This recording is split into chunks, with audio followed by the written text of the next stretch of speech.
બધા આવી જાય ત્યાં સુધી હાબદા થઈ જાય એમ કે ને, બધા હાબદા થઈ જાય ત્યાં સુધી આપણે વાત કરી શકીએ કાંઈ. હા, અહીંયા શું વાત થતી હતી? કોઈ વાત કરે ત્યાં બધા આવે. અહીંયા શું વાત થતી હતી એના ઉપર થોડી ચર્ચા થાય ને ત્યાં બધા આવી જાય.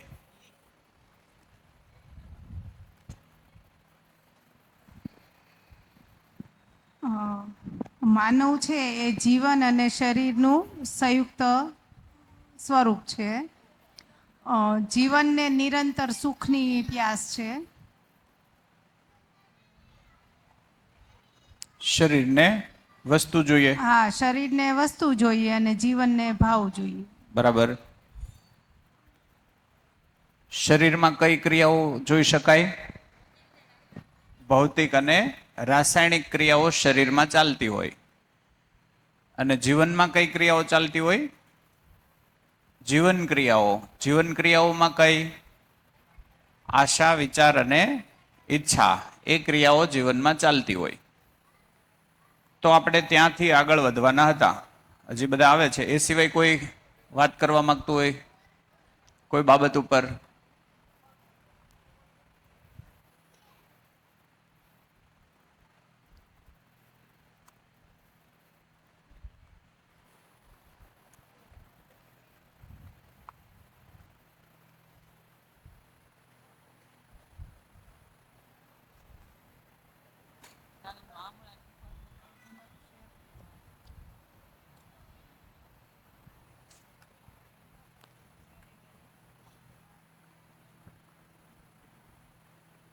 આ હૃદય છે, હે ને? તો જોડાણ કઈ રીતે છે એને સમજીએ. જીવન, આ જીવન છે. જીવન મગજ સાથે, મગજના સંકેતોને લઈ શકે છે. જીવન મગજના વાઇબ્રેશન્સ છે, કંપન છે, એને જીવન લઈ શકે છે. પોતાની પાસે જે કંપનો છે એ મગજને આપી શકે છે. એટલે આમના બેવના વચ્ચેનો સમન્વય કંપનથી થાય છે. આ વાત પહોંચે છે? મગજથી હૃદયનું જોડાણ રાસાયણિક છે. પછી તો આખા શરીરમાં રસાયણ આધારિત છે. પણ મગજથી હૃદયનું જોડાણ રાસાયણિક છે. આને સમજવું હોય તો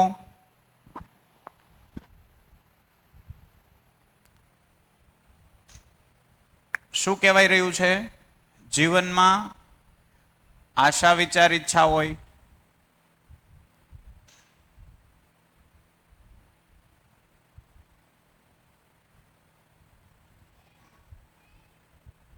આની અસર મગજ ઉપર ને મગજની અસર હૃદય ઉપર થાય. આટલી વાત પકડાય છે? આને આમ ચકાસીએ આપણે. ઘણીવાર એમ કે હૃદયથી વિચારો ને તો બધું ગોઠવાઈ જાય. અચ્છા, હૃદય વિચારે કોઈ દી? નહીં. હૃદય શું કામ કરે? હૃદયનું કામ શું? શરીરની અંદર લોહીનું ભ્રમણ કરાવવું. આખા શરીરમાં લોહી મોકલવું, લોહી લેવું, દેવું. એ લોહીના ભ્રમણ દરમિયાન જરૂરી વસ્તુઓ પહોંચાડે છે કોષો સુધી. શરીરના બધા અંગો સુધી જરૂરી વસ્તુઓ એ લોહી દ્વારા પહોંચાડે છે. અને કોષોમાં નક્કામાં ઘટકો જે પેદા થયા હોય, કચરો, એને લોહી લઈ લે અને એને કિડનીમાંથી પસાર કરે ત્યારે ત્યાં ગળાઈ જાય. એટલે પેશાબ દ્વારા બહાર નીકળી જાય નક્કામાં ઘટકો. યકૃતની અંદરથી લોહી પસાર થાય ત્યારે ન્યા પણ એ ગળાઈ જાય. એટલે ન્યાથી નક્કામાં દ્રવ્યો પેદા થાય, એ આંતરડામાં જઈને મળ સાથે નીકળી જાય.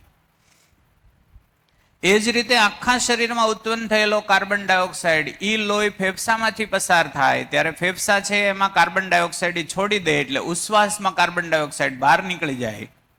આ રીતે આખા શરીરમાંથી કચરો છે એ બહાર કાઢવા માટે લોહી કામ કરે. અને અહીંયા તંદુરસ્તીનું બહુ મોટું રાહ જ આવી રહ્યું છે ધીમે ધીમે. આપણી તંદુરસ્તી કોઈ છીનવી નથી ગયું, આપણે પોતે છીનવી લીધી છે.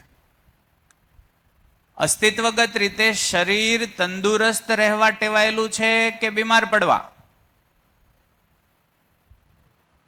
શું લાગે? અસ્તિત્વગત રીતે આ શરીર માંદું પડવાની યોજનામાં છે કે તંદુરસ્ત રહેવાની યોજનામાં છે? તંદુરસ્ત રહેવાની યોજનામાં છે. કેમ ખબર પડે?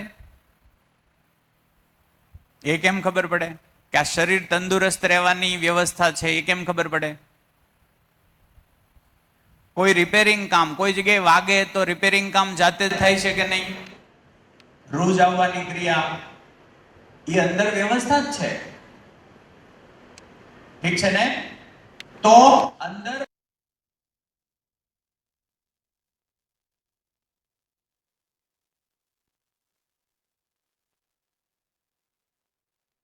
વિચારે કે ન વિચારે? તો કે હૃદય વિચારે નહીં, પણ હા, હૃદય ઉપર વિચારની અસર થાય કે ન થાય? હા. કોઈ ડરનો વિચાર આવે, કોઈ ડરનો વિચાર આવે તો હૃદયના સ્પંદનમાં ફરક પડે કે ન પડે? પડે. અચ્છા, ડરનો વિચાર આવ્યો એટલે હૃદયમાં સ્પંદનમાં ફરક પડ્યો કે સ્પંદનમાં ફરક પડ્યો એટલે ડર આવ્યો? હાજી, ડર આવ્યો એટલે સ્પંદન બદલ્યા. તો મૂળ આધાર કોણ થઈ ગયું? જીવન. જીવનની કોઈ ઘટનાઓ છે એ હૃદયને પ્રફુલ્લિત એ કરશે, હેરાને એ જ કરશે. વાત પકડાય છે? જીવનમાં અવ્યવસ્થા હોય અને શરીરમાં વ્યવસ્થા થઈ જાય એવું સંભવ છે? નહીં. તો એક એક વિચાર એ મગજને મળે, મગજ એનાથી સ્પંદન થાય, મગજમાંથી કેટલાક રસાયણો છૂટે, એ રસાયણો છે હૃદયને મળે, હૃદય છે એ પ્રમાણે સ્પંદનમાં વધારો ઘટાડો કરે. અને બેઝિક રીતે જોઈએ, બેઝિક રીતે તો આખું શરીર રાસાયણિક ક્રિયાઓથી ચાલે. જેમ કે હું 2 ગ્લાસ પાણી વધુ પી જાઉં, હું 2 ગ્લાસ પાણી વધુ પી જાઉં અને થોડુંક ઘટાડજો, તો પાણીનું પ્રમાણ શરીરમાં જરૂર કરતા વધી ગયું. વધુ પી ગયો એટલે પાણીનું પ્રમાણ વધી ગયું. એટલે મગજની અંદર હાઇપોથેલેમસ નામનો એક ભાગ આવે, ત્યાં રુધિર પસાર થાય ને ત્યારે ત્યાં સેન્સર છે, અમુક કોષો છે, એને ચેતાકોષો જ છે. તો એને ચેતા રાસાયણિક કોષ કહેવાય. રસાયણનું માપ કરી નાખે એવા ચેતાકોષો છે. એ પાણીનું પ્રમાણ રુધિરમાં કેટલું છે એ માપી લે. હવે વધી ગયું એવું લાગે એટલે તરત એ હાઇપોથેલેમસ છે પિટ્યુટરી ગ્રંથિને એક સંકેત મોકલે કે પાણી શરીરમાં વધી ગયું છે. એટલે તરત એ એન્ટીડાયુરિક હોર્મોન નામનું એક રસાયણ પેદા કરીને રુધિરમાં નાખી દે. એટલે રુધિર જ્યારે મૂત્રપિંડમાં પસાર થાય ત્યારે મૂત્રપિંડના કોષોને સંકેત મળે કે મારે પાણી ખેંચી લેવાનું છે. એટલે વધુ પાણી ખેંચી અને શરીરની બહાર કાઢી નાખે. શું યોજના છે! વધુ પાણી ખેંચાઈ ગયેલું રુધિર પાછું મગજમાં આવે એટલે ત્યાં પાછું માપ નીકળે કે હવે રેડી થઈ ગયું, હવે માપસર રહ્યો. એટલે કિડની નિરાતે બેસી જાય. ખ્યાલ આવે છે? વાત પકડાણી આટલી? આ વ્યવસ્થા અંદર અમે એક સિસ્ટમ કીધી, આવી તમામ બાબતની સિસ્ટમ અંદર છે. BMW તો હાવ ઝાંખી પડશે.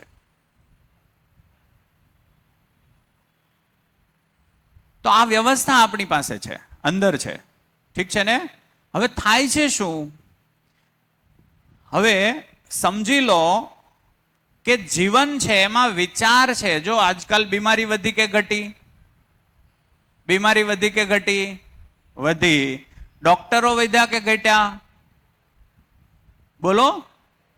ડોક્ટર વધે એમ બીમારી વધવી જોઈએ કે ઘટવી જોઈએ? થયું શું? વધી. તો પ્રોસેસ ઉલટી થઈ. ન્યાય આપણે ક્યાંક ને ક્યાંક ઊંધા પડ્યા. તો જીવનની અંદર જે એક એક વિચાર છે ને એની અસર કોને છે? બ્રેનને, મગજને. એક વાઇબ્રેશનને બ્રેન કલેક્ટ કરે છે. બ્રેન એ પ્રમાણે પદાર્થો પેદા કરે છે. બ્રેનને ખબર નથી મારે શું કરવાનું શું નહીં કરવાનું, એ તો વાઇબ્રેશનને જ ઓળખે. એટલે અહીંથી વાઇબ્રેશન્સ આવે. તો હવે કેવું થાય કે નોર્મલી ભય માટે મગજની પાસે લડો અથવા ભાગોની સ્થિતિ પેદા કરે એવા બે હોર્મોન છે. સમજી લો કે કોઈ જગ્યાએ એકદમ નિરાતે સમજો. સમજી લો કે આપણે અહીંયા બેઠા છીએ અને અહીંયા સાપ આવ્યો, તો આપણે શું કરવું પડશે? કા સાપ સામે લડવું પડશે ને કા સાપથી ભાગવું પડશે. બેમાંથી એક સ્થિતિ બનશે ને. હલો, કા સાપની સામે. હવે સમજી લો કે ગેટ ઉપર જ બેઠો છે ન્યા જ. આ તો એક સિચ્યુએશન ને સમજીએ. આવું ઘટનાઓ બનતી જ હોય છે ને. ઘણા સૂતા હોય ને ઘરમાં ગરોળી ઘૂસી ગઈ હોય તોય ને અફડા તફડી મચી જાય છે. એ નથી કરડતી ખબર છે તોય, ગરોળી આજ સુધી કોઈને કરડી નથી તોય એમ થાય કે આ આગળ જ મને બટકું ભરી જાય અથવા મારી ઉપર પડશે, XYZ જે છે. તો ભય છે ને, એનાથી બચવા માટે શરીરની અંદર કેટલાક રસાયણ પેદા થાય. એ રસાયણ શરીરને આવેશિત કરે. આવેશિત કરવાના કારણે એ શરીરને તૈયાર કરે. લડવું હોય તો લડી લો તોય તૈયાર છું, ભાગવું હોય તો ભાગો તોય તૈયાર છું. એવા એ હોર્મોન્સ પેદા કરે, એવા મટીરિયલ પેદા કરે. એટલે એ વ્યક્તિ છે કાં એનાથી ભાગી જશે ને કાં એનાથી બચવા માટે એનો સામનો કરશે. ઠીક છે ને. આ આવેશ ગતિ હશે કે સ્વભાવ ગતિ? આવેશ ગતિ. આ આવેશ આવશ્યક છે કે નથી? નો વાત પકડાઈને ઊંચો હાથ કરીને મને પાછો વાળજો. શું વાત થઈ? અત્યારે આપણે બેઠા એ કઈ ગતિ છે? સ્વભાવ ગતિ. કોઈ ડર વાળો ભાગ આવ્યો એટલે મારા શરીર, મેં એને જોયું, જીવનને આ શરીરને જીવતું રાખવું છે, એને એનાથી ખતરો દેખાયો એટલે એનાથી બચવા માટે કાં તો લડવાનું છે ને કાં ભાગવાનું છે. એ સંદર્ભમાં કેટલાક હોર્મોન્સ પેદા થયા. એ હોર્મોન્સ શરીરના સ્નાયુ, શરીરના ફેફસા, હૃદય બધાને તૈયાર કર્યા. હાર્ટબીટ્સમાં વધારો, શ્વાસોશ્વાસમાં વધારો, એનર્જીનો ફ્લો શરીરમાં જોરશોરથી ઊભો થશે અને તમને ત્યાંથી બચાવવા માટે શરીરને મહેનત કરાવશે. ઠીક છે. એ સમયે આપણે આવેશ ગતિમાં હશું કે સ્વભાવ ગતિમાં? આવેશ ગતિ. અચ્છા, એ ગતિ નિરંતર 50 દિવસ રહે તો માણસ મરી જાય કે જીવે? બોલો, મરી જાય. એ કેટલી ઘડી પૂરતી છે? ત્યાંથી એક્ઝિટ થઈ જાય એટલા પૂરતી. ઠીક છે ને. વાત પકડાય છે આટલી? એ તો એની રીતે રમવા દો. હે, એવું લાગે તો ત્યાં કંઈક વ્યવસ્થા કરી દઈ ને એટલે ન્યારેમાં કરે એવું થાય. અહીંયા રમે તોય વાંધો નથી. હા, તમારું ધ્યાન કેટલું અહીંયા રહે એ જુઓ. ક્યાં હતા આપણે? આવેશ ગતિ. તો મેં કંઈક જોયું એના આધારે ડર લાગ્યો, ડરના આધારે મારામાં કેટલાક મટીરિયલ પેદા થયું. એ મટીરિયલથી મારું શરીર એ ઘટના કે સિચ્યુએશનથી બચવા માટે રેડી થયું. એ આવશ્યક છે. આજે શું થયું? આજે ઘટના એવી બની, ડર સતત વધ્યો કે ઘટ્યો? ડર વધ્યો કે ઘટ્યો? સતત વધ્યો. એટલે સતત ન થવાના રસાયણ સતત પેદા થાય છે. એ શરીરને ડેમેજ કરે છે, શરીરના સેલને ડેમેજ કરે છે. વાત પકડાય છે? એટલે હજી કોઈને એવું લાગતું હોય કે નહીં બેસ્ટ કરિયર તો આ જ કહેવાય, તો હજી બાળકો સાથે તમે કરી શકો, પણ એમાં ભય આવશે તો ભયથી શરીર વધારે ને વધારે ક્ષીણ થશે. કેમ કે ભયમાં રહેવું, સતત ભયમાં રહેવું એ શરીરનો સ્વભાવ નથી. વાત પકડાય છે? આજે આપણને તો એક ડર તો અસ્તિત્વગત રીતે છે. કયો? પ્રાણ ભય, મૃત્યુ વાળો પ્રાણ ભય. જીવ ભય તો છે જ નહીં. હવે ખબર પડશે, જીવ વયો ગયો, જીવ ભય નથી, પ્રાણ ભય છે. આ શરીરમાંથી જીવ જતો રહે તો જીવ ક્યાંય જાય છે? એ તો અસ્તિત્વમાં રહી જ છે, આ શરીરને છોડે છે. જીવ જતો રહે એટલે આમાં પ્રાણ નહીં રહી, એટલે પ્રાણ જતા રહે છે. ઠીક છે ને? તો મરવું એટલે શું છે? શરીર શાંત પડવું, શરીરમાંથી પ્રાણ નીકળી જવું. જીવ જતો રહ્યો એટલે શરીરમાં પ્રાણી નહીં રહી. જીવ તો અસ્તિત્વમાં રહેશે, આ શરીરમાં પ્રાણ નહીં રહે, એ જડમાં ફેરવાઈ જશે. તો એક ભય હતો અસ્તિત્વમાં, જે શરીરને મારે સાચવી રાખવું છે, એ સાચવી રાખવાના અર્થમાં જ્યાં જ્યાં મને ખતરો લાગે ત્યાંથી મારે મને બચાવવો. એ ભય એક અસ્તિત્વગત છે. આજે આપણે ભય કેટલા પેદા કર્યા? માર્ક્સ નહીં આવે તો બાળકોમાં ભય પેદા કર્યા, કરિયર નહીં બને તો, અને કરિયર નામનું એક ભય પેદા કર્યો, અમુક પદ સુધી નહીં પહોંચો તો, આટલું ધન નહીં મળે તો, ઓછા ધનથી થશે નહીં, વધુ ધન છે બધા માટે વ્યવસ્થામાં આવે એમ નથી તો. એટલે આજે આ ભય વધ્યા, અને માન ભય, પદ ભય, ધન ભય, સુંદર રૂપ ભય, અને આ બધા ભય છે એ એક્સ્ટ્રીમ લેવલે છે કે નહીં? એ ભય વિચાર જ છે કે બીજું કઈ છે? વિચાર છે. તો એ વિચારની અસર મગજ ઉપર, મગજની અસર હૃદય ઉપર. તો હૃદય સ્વભાવ ગતિમાં ચાલી રહ્યું છે કે હૃદય આવેશ ગતિમાં ચાલી રહ્યું છે? આવેશ ગતિમાં ચાલી રહ્યું છે, એટલે એટેક વધે છે, અને વધવા જોઈએ. જે માણસ પોતાના શરીરનો જે કામ માટે અસ્તિત્વ આપ્યું છે, કામ માટે ઉપયોગ નહીં કરે, એટલે ભય વધશે. જે કામ માટે આ શરીર આપ્યું છે એ કામ માટે આપણે ઉપયોગ નથી કરતા, નકામા કામ માટે ઉપયોગ કરીએ છીએ. અસ્તિત્વનો નિયમ છે નકામાનો નાશ કરવો. ક્યા બાત હે! અહીંથી એક નિરાયત આવે. મરવા ન જોઈએ કોઈ, પણ શું કરો તમે? મરવું ન હોય તો શું કરવું જોઈએ? અસ્તિત્વગત યોજનાને સમજીને એ વ્યવસ્થામાં આવી જવું જોઈએ. સીધી વાત છે. નથી આવવું, કાંઈ વાંધો નહીં, દોડો, ભાગો, આવેશમાં રહ્યો, એટેક આવે, જતા રહ્યો. બીજું એક સરસ વાત મને બાયોલોજી ભણાવતો ત્યારે નહોતી સમજાણી. મને સતત એમ રહેતું, દરેક કોષની અંદર કેન્સરના જનીન હોય. આપણા આખી બોડીમાં તમામ સેલની અંદર કેન્સરના જનીન હોય જ, પણ એ ડીએક્ટિવેટ હોય, એક્ટિવ ન હોય. જોજો, આ સમજવા જેવી વાત છે. સ્વાસ્થ્ય, આપણા સ્વાસ્થ્યનો પહેલો અધિકાર આપણા ઉપરથી જ ચાલુ થશે. મારા સ્વાસ્થ્યનો અધિકાર મારા ઉપર નથી તો કોઈ ડોક્ટર આપણને સાજા કરી દે એ સંભાવના ઓછી છે. એ મદદરૂપ થઈ શકે, હાજા ન રાખી શકે. હાજા રાખવામાં સહયોગી બની શકે, હાજા ન રાખી શકે. બેમાં ભેદ છે કે નહીં? બેમાં ભેદ છે.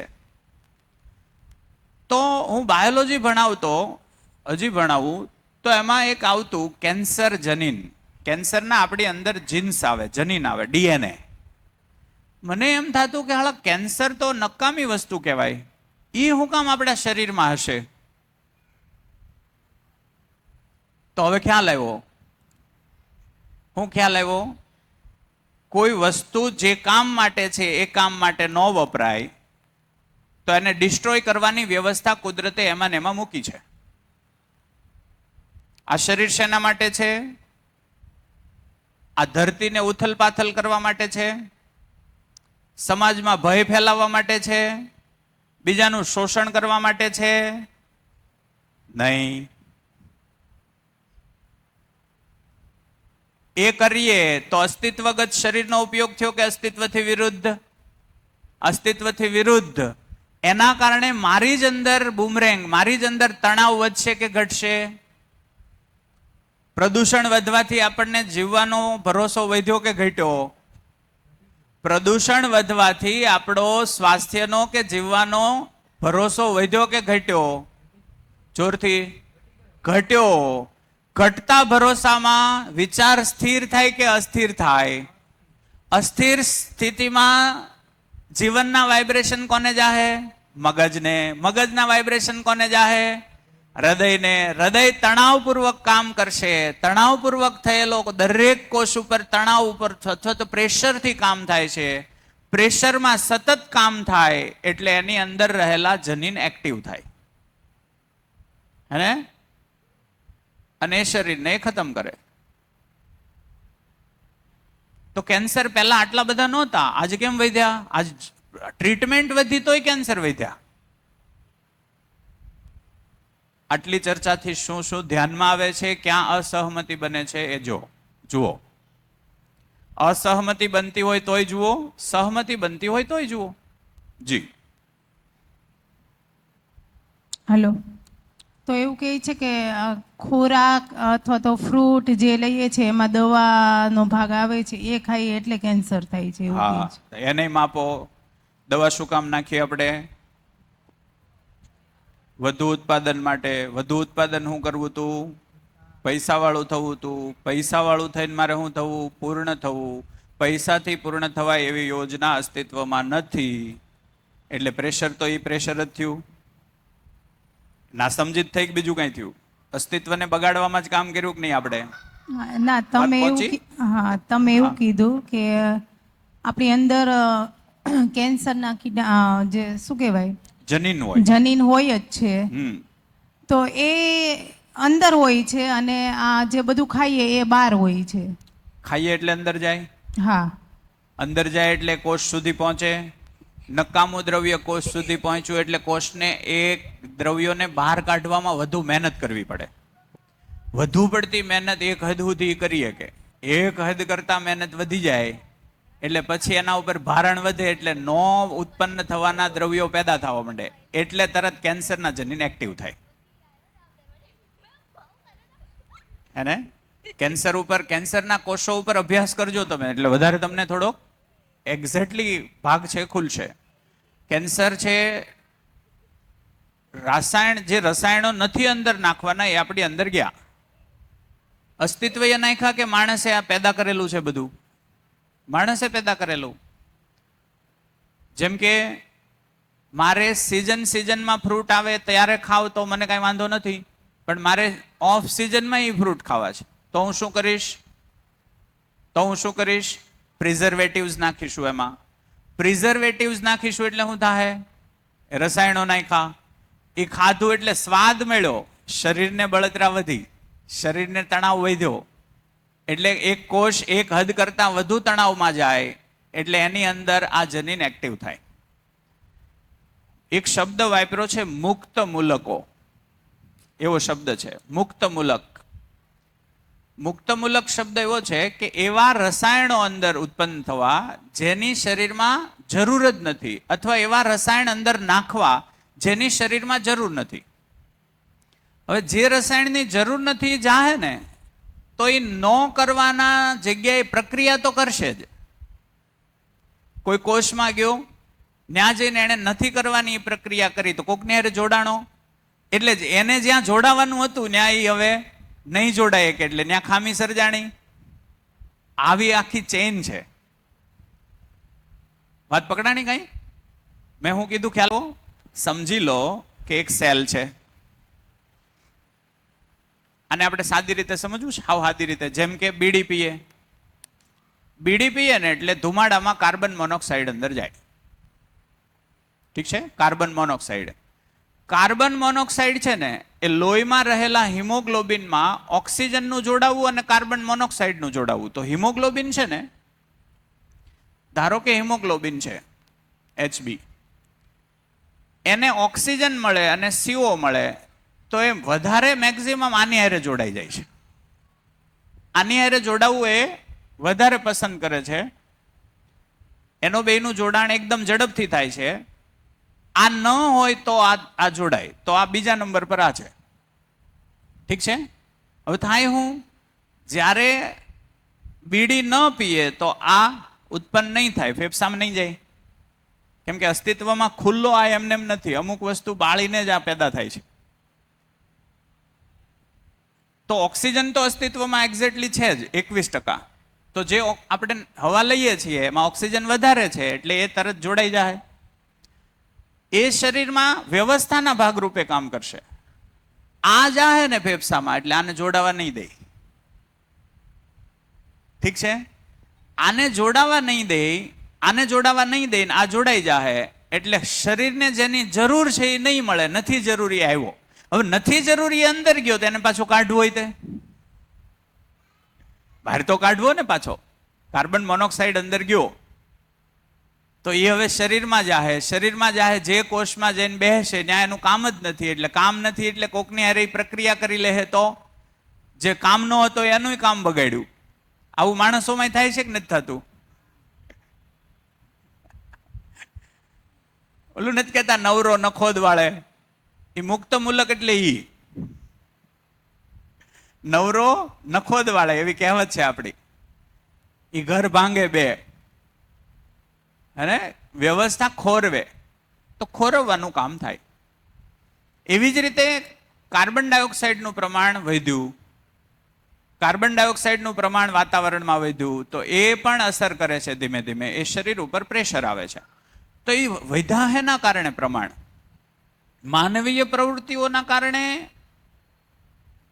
કે કુદરતી રીતે વધ્યા?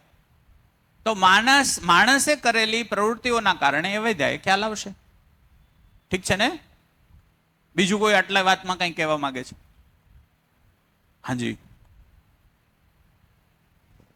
આ મગજ અને હૃદય તમે કીધું, ઘણા એમ કે દિલથી વિચાર, ઘણા કે મગજથી વિચાર. એમ એટલે એ કઈ રીતે કે મગજથી વિચારો એ પરફેક્ટ જ હોય ને દિલથી વિચારો એ તમે સંબંધથી કે સંબંધમાં હંમેશા દિલથી જ વિચારવું પડે એમ? તો મધ્યસ્થ દર્શનમાં સીધી વાત એ છે કે હૃદય કોઈ દી વિચારે નહીં, મગજ કોઈ દી વિચારે નહીં. વિચારવા વાળું જીવન છે, વિચારવા વાળું જીવન છે. અહીંયા તર્ક થાય, અહીંથી વિચારીએ તો આટલો જ વિચાર આવે, મારું પ્રિય શું, મને શું ગમે? તો કે સ્વાદ આધારિત ખોરાક ગમે. ઇન્દ્રિયો આધારિત વાત ગમે તો ઇન્દ્રિયો આધારિત વાત એ મારું પ્રિય થઈ ગયું. મારું હિત જોઉં, બીજા કોઈનું હિત ન જોઉં તો મારા હિત આધારિત ચાલતો થઈ ગયો. મારો લાભ ક્યાં, બીજાને ગેરલાભ થાય તો વાંધો નથી. તો પ્રિય હિત લાભથી વિચારીએ તો સંબંધો બગડશે કે સુધરશે?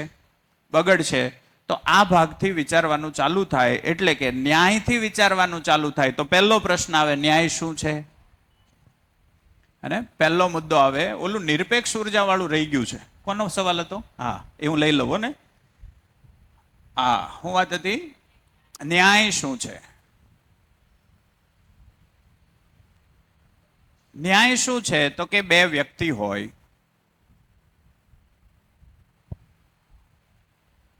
હવે આપણે ઉપરના ભાગ તરફ જઈએ છીએ અને બે વ્યક્તિ હોય, એક વ્યક્તિ આ છે એ અને એક વ્યક્તિ બી છે. આ બંને વ્યક્તિઓ વચ્ચે પહેલા સંબંધ ઓળખવામાં આવે. શું ઓળખાઈ જાય? સંબંધની ઓળખ. સંબંધ બનાવવાના નથી, સંબંધ બનાવવાના નથી, સંબંધ અસ્તિત્વમાં છે જ, એને ઓળખવાના છે. આ અસ્તિત્વમાં કાંઈ બનાવવાનું છે જ નહીં.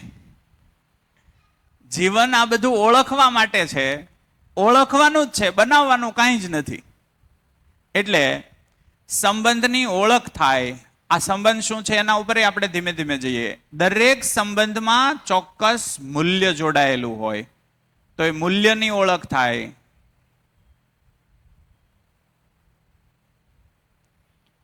અને એ મૂલ્યની ઓળખ થાય, એ મૂલ્યનો નિભાવ એટલે કે મૂલ્યનો નિર્વાહ થાય.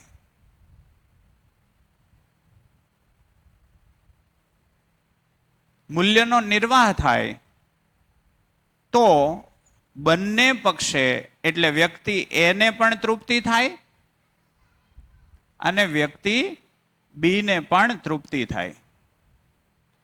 આમ બંનેને તૃપ્તિ થાય એને કીધું ઉભય તૃપ્તિ.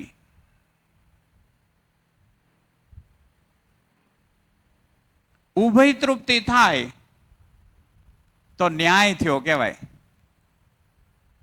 વાત પકડાણી?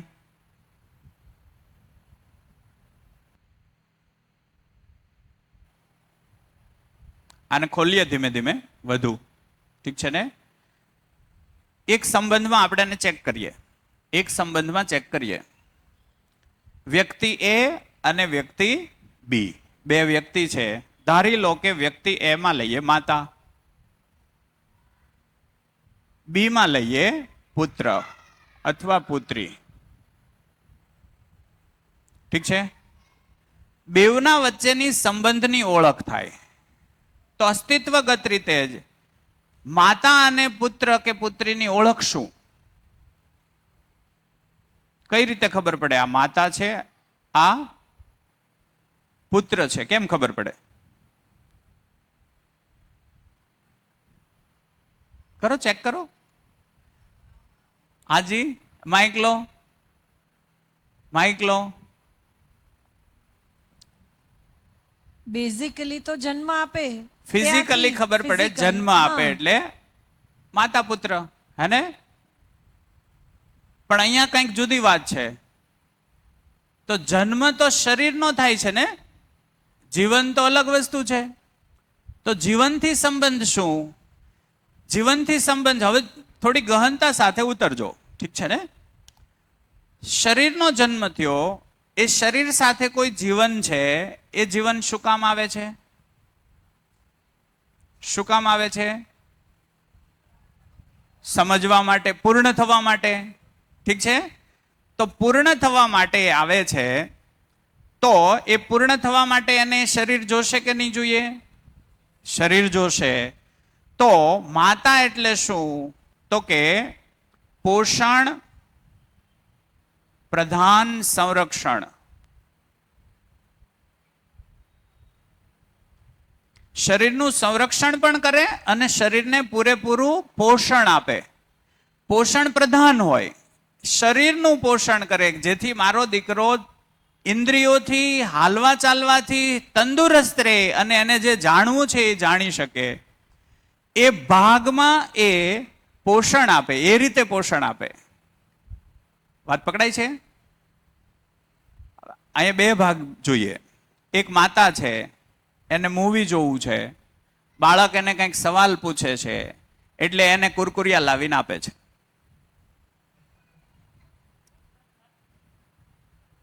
એક માતા છે, એ મૂવી જોવે છે, બાળક એની પાસે આવે છે, એ કંઈક પૂછે છે, એને કુરકુરિયા આપે છે, એ કુરકુરિયા ખાય છે, સવાલ ભૂસાઈ ગયો, કુરકુરિયા ચાલુ છે. તો જાણવા આવ્યો, એ જાણવાના અર્થમાં આપણે કામ કર્યું તો કે ના કર્યું? બીજું એને આપ્યું હું કુપોષણ વાળો ખોરાક આપ્યો, પોષણ વાળો, કુપોષણ વાળો ખોરાક ચાલુ કર્યો. પહેલી ટેવ કોણ પાડે? એને ખબર નથી આ કુરકુરિયા છે. પહેલું વહેલું ચખાડવા વાળું કોણ છે? કોઈક આપણે જ ઘરમાંથી હશું ને, હે ને? આપણે શરીરની ઉપયોગિતા નથી સમજી શક્યા, એટલે આપણા બાળકમાં આપણે વાત નહીં પહોંચાડી શકીએ. એટલે પોષણ માટે મામા મમતા હોય. મામા શું હોય? મમતા. તો માતા પુત્રના સંબંધની ઓળખ થાય એટલે એનું મૂલ્ય છે મમતા. મમતાનો મતલબ થાય મમત્વની પરાકાષ્ઠા.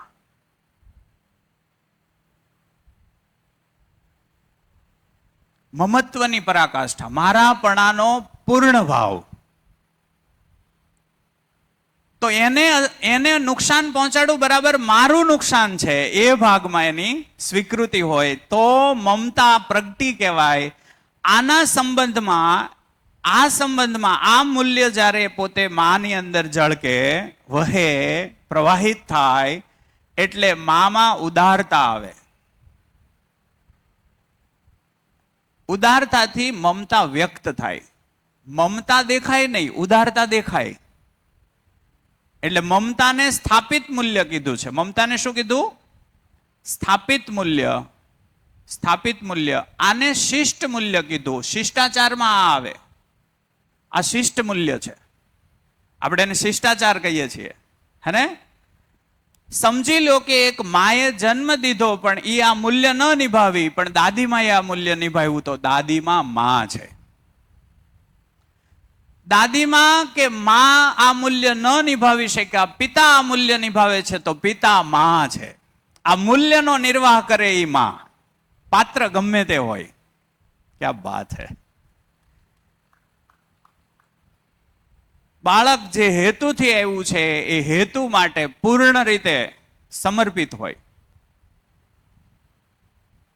આપણા હેતુઓ શું હોય છે ચેક કરો. હવે હું એને એટલે હાંચવું છું મોટું થઈને મને હાંચવે, હે ને?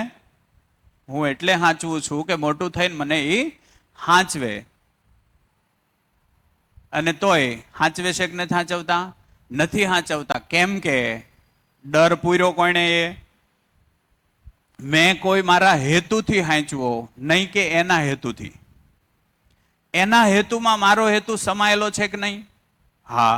આ મૂલ્યનો નિભાવ થાય ને બાળક તમને મોટો થઈને હાંચવે ને એવું સંભવ નથી. આ મૂલ્યનો નિર્વાહ થાય અને એ બાળક મોટું થઈને હાંચવે નહીં એવું સંભવ નથી. એ અસંભવ ઘટના છે.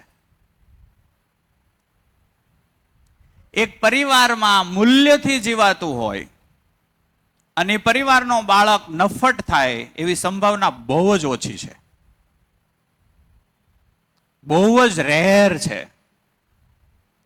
રેરમાં એટલે કહું છું કે ઘણીવાર બાહ્ય પ્રભાવો અસર કરી જાય, પણ સમજદારી એવી ચીજ છે કે સમજપૂર્વક આ થયું હોય તો બાહ્ય પ્રભાવના પ્રભાવમાં એ આવે જ નહીં, હે ને? તો ન્યાય એટલે શું? ન્યાય બહાર કરવાનો છે કે ઘરમાં?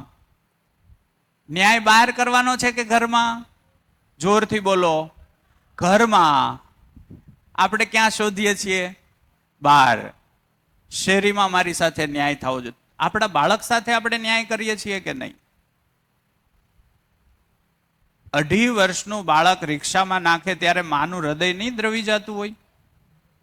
સ્કૂલે રિક્ષામાં નાખે ત્યારે, હે, પરાણે છોકરું રડે છે. એક તો વિડીયો આવ્યો હતો, તમે બધા અમને સ્કૂલે મૂકીને હુઈ જાઓ, આમ થોડું હાલે ઈ કે. નાનું ટાબરિયું હતું એક, આવું ન હાલે ઈ કે. તમારે બધાને હુઈ જવું, અમને કે પરાણે મોકલવા.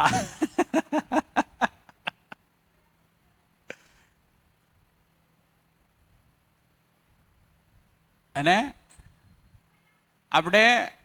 આપણે ના સમજ છીએ કે સમજદાર છીએ? ધીમે ધીમે તમને ક્લિયર થતું જાય છે ને. આપણે બહુ જ ના સમજ છીએ. તો પહેલા પલાઠી કોણે મારવી પડે એમ છે? આપણે. બાળકો જે તરફ જઈ રહ્યા છે એનું કારણ કોણ છે? આપણે શું અત્યારે શું કહી રહ્યા છીએ? નવી પેઢી બગડી ગઈ છે એવું કહીએ છીએ કે નથી કહેતા? હે ને? પાછા એમ હોતે કે આ પેઢીનું શું થાય? મારી હાલત હોય એનાથી એની બદતર જ થાય. એ તો સિમ્પલ વાત છે. મારી હાલત સારી હોય તો મારા દીકરાની હાલત મારા કરતા સારી થાય. હાલતનો મતલબ ખાલી આર્થિકતા સાથે છે કે માનસિકતા સાથે પણ છે? માનસિકતા સાથે પણ છે. તો એક વ્યક્તિ બીજી વ્યક્તિ સાથે એમનો સંબંધ ઓળખે, સંબંધ સાથે કોઈ મૂલ્ય જોડાયેલું હોય, મૂલ્યને ઓળખે અને એ મૂલ્યનો નિર્વાહ કરે. એ નિર્વાહ થાય એટલે માતા પણ તૃપ્ત થાય, બાળક પણ તૃપ્ત જ થાય. બંનેની તૃપ્તિ એ ઉભય તૃપ્તિ થાય. તો એક પરિવારની અંદર મૂલ્યોનો નિર્વાહ જેમ જેમ વધતો જાય એમ એમ એકબીજા પ્રત્યેની તૃપ્તિ વધતી જાય. મૂલ્યોના નિર્વાહથી છટકતા જાય એમ એમ અતૃપ્તિ વધતી જાય. મૂલ્યોના નિર્વાહ, નિર્વાહનો મતલબ થાય નિભાવવું. અને તો આસ્વાદનની અંદર જો જોઈએ, આસ્વાદનની અંદર જો જોઈએ તો આસ્વાદન 3 પ્રકારે થાય. એક છે રુચિમૂલક, બીજું છે મૂલ્યમૂલક અથવા એને સંબંધમૂલક પણ કહેવાય છે. અને ત્રીજું છે લક્ષમૂલક.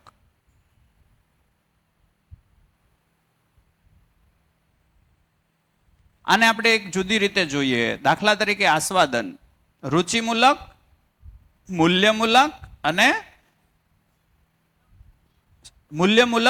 લક્ષમૂલક. મૂલ્યને સંબંધમૂલક પણ કીધું. આ બે એક જ છે, કેમ કે સંબંધ ઓળખાય એટલે મૂલ્ય પકડાઈ જાય, મૂલ્ય પકડાઈ જાય એટલે એનો નિભાવ થાય. રુચિમાં શું આવશે? મારી રુચિ, મને એમાં રસ પડે. મૂલ્ય અથવા સંબંધમાં શું આવશે? મારા બાળકની રુચિ, હું એમાં કેવો થઈ જઈશ? ગૌણ. મારો રસ એમાં વધારે આવશે? મારા બાળકના પોષણમાં, મારા બાળકના પ્રગતિમાં મારો રસ વધી જાય. લક્ષમૂલક એટલે આખો પરિવાર જે લક્ષ માટે આવ્યા છે એ લક્ષ પકડાઈ જાય. અહીંયા કોઈક લક્ષ તો આપણે પકડેલું છે. અત્યારે કયા હોય? કરિયરના લક્ષ હોય. અને અહીંયા અત્યારે લક્ષ કયા હોય? કરિયરના. પણ કરિયરના લક્ષ એ અલ્ટિમેટ નથી. તો એને ચિંતનપૂર્વક સત્યો સમજવામાં આવે. ચિંતન થાય ત્યારે સત્યો સમજવામાં આવે. પહેલા ન્યાય સમજવામાં આવે. પહેલેથી જોઈએ તો પહેલા આપણે કયા મૂલક હોઈએ? રુચિમૂલક. એમાં તુલન કઈ રીતે થતું હોય? પ્રિય, હિત અને લાભ આધારિત. પ્રિય છે એ ઇન્દ્રિય આધારિત છે, આ ઇન્દ્રિય આધારિત, આ સ્વાસ્થ્ય આધારિત અને આ ધન લાભ આધારિત.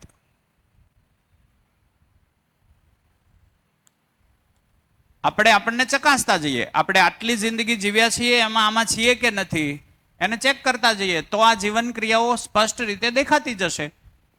તો ઇન્દ્રિય મૂલકમાં 5 ઇન્દ્રિયોથી સુખ શોધવું અને 5 ઇન્દ્રિયોથી સુખ શોધવું.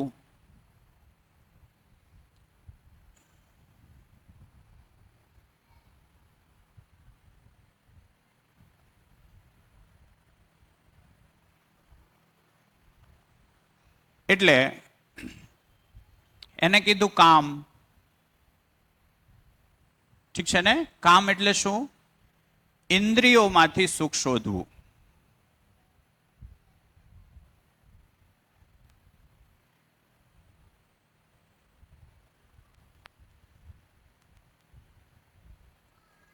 એ પાછું નિરંતર શોધીએ છીએ કે ક્ષણિકમાં ચાલે? શોધ તો નિરંતરની છે, પણ એ આપે કેટલું? ક્ષણિક. એટલે ન્યા આપણે તૃપ્ત થશું કે નહીં થાય? નહીં થાય. એટલે અહીંયા એક ઠહેરાવ આવ્યો. બીજું કીધું મોહ. મોહ એટલે શું?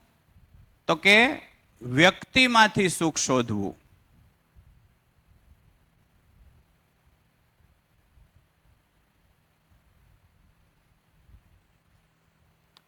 વ્યક્તિ પાસેથી સુખ શોધવું એને કીધું મોહ. વાત પકડાય છે? ધીમે ધીમે આપણી અંદર મહેસૂસ કરતા જાઓ, જોતા જાઓ. એના વગર મને ન હાલે. હું કામ ન હાલે?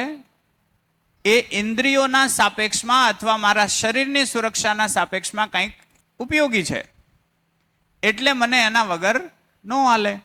એટલે એ વ્યક્તિનો મોહ થયો. ત્રીજું છે કામ, મોહ, લોભ. લોભ એટલે શું? વસ્તુમાંથી સુખ શોધવું. કારમાંથી, ઘડિયાળમાંથી, વસ્તુમાંથી સુખ શોધવું. આ લોભ થયો. ઠીક છે ને? આ ત્રણેયમાંથી સુખી થઈ શકાય કે ન થઈ શકાય? આ ત્રણેયમાંથી એક પણ નિરંતર સુખી કરી શકે? કોઈ વ્યક્તિ નિરંતર સુખી કરી શકે? નહીં. એક જ વ્યક્તિ નિરંતર સુખી કરી શકે. કોણ? સ્વયં. આપણે પોતે જ આપણને નિરંતર સુખી કરી શકીએ. કેવી રીતે? અસ્તિત્વ અથવા તો આ નેચર, આ પ્રકૃતિ, એને સમજીને. એને સમજી લઈએ તો નિરંતર સુખનો સ્ત્રોત ચાલુ થઈ જાય. જ્યાં નથી ત્યાં શોધવાનું બંધ થાય, જ્યાં છે એ તરફ ગતિ થાય.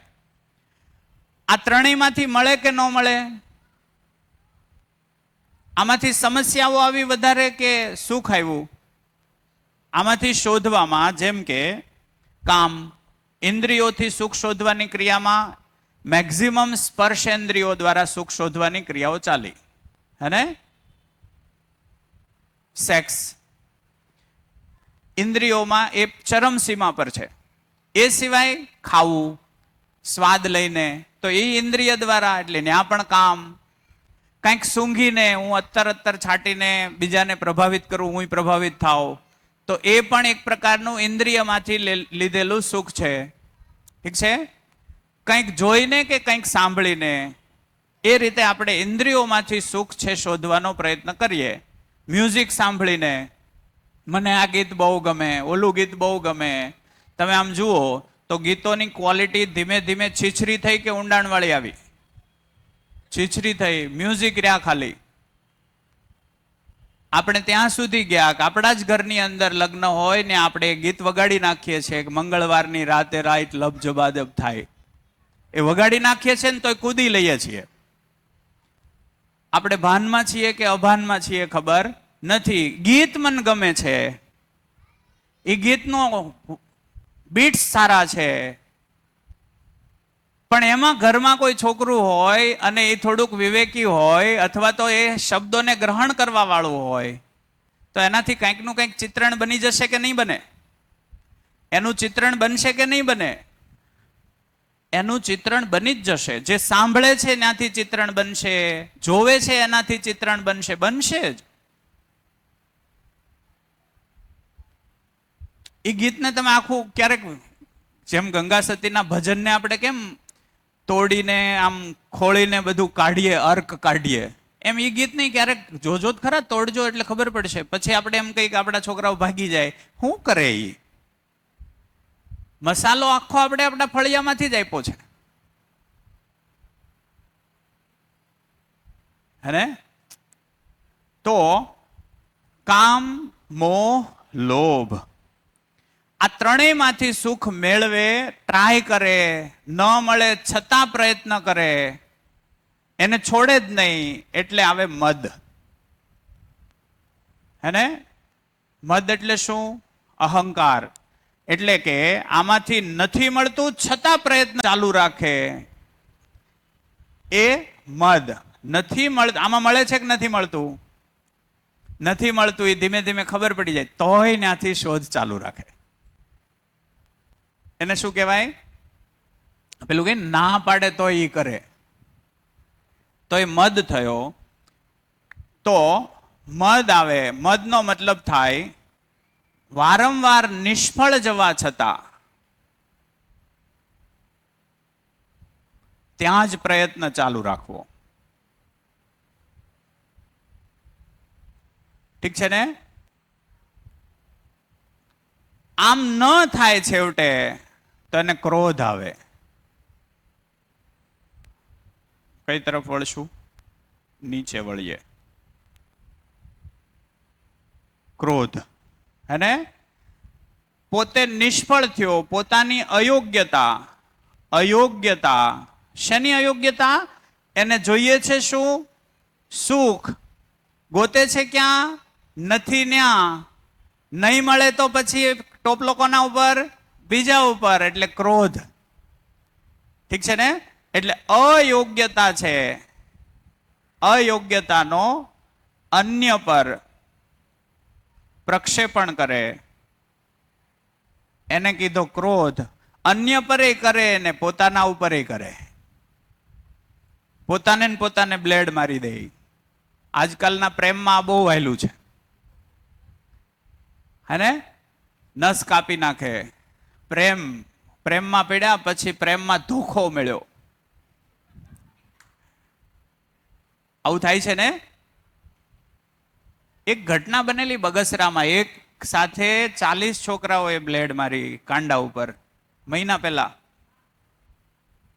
ખ્યાલ છે? એક સાથે, હા.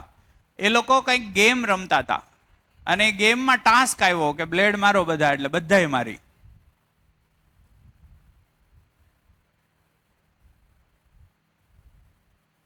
ભયનો ઉપયોગ પણ આપણે મનોરંજન માટે કર્યો.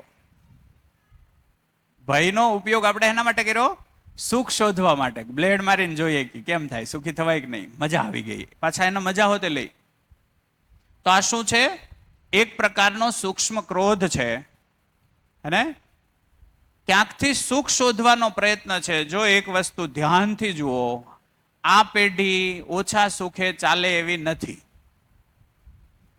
એને આપણે ખુશી કહીએ, હેપીનેસ. સુખને ભાગમાં વહેંચી નાખીને તો શું થાય? ખુશી. આ લોકોને બહુ જ ખુશી જોઈએ છે, અને ડિમાન્ડ ગેરવ્યાજબી નથી. બસ મુદ્દો એટલો છે કે આપણી પેઢીએ એનો સોર્સ ઓરિજિનલ બતાવવો જોઈએ. આપણી પેઢીએ એનો સોર્સ ઓરિજિનલ એને પહોંચાડવો પડશે. એ ઓરિજિનલ સોર્સ મળી જાય તો અસ્તિત્વમાં તો ખુશી જ ખુશી છે, અસ્તિત્વમાં સંગીતમયતા જ છે, અસ્તિત્વમાં વ્યવસ્થા જ વ્યવસ્થા છે. તો ન્યા ખુશીની તાણ નથી, ખુશી ખૂટે એમ જ નથી, પણ એ સ્ત્રોત સુધી એને પહોંચાડવા આવશ્યક છે. તો કામ, મોહ, લોભ, આમાંથી સુખ શોધવું, સતત પ્રયત્ન કરીને એમાં નિષ્ફળ જાય છતાં ત્યાં પ્રયત્ન કરવો, એને કીધો મદ.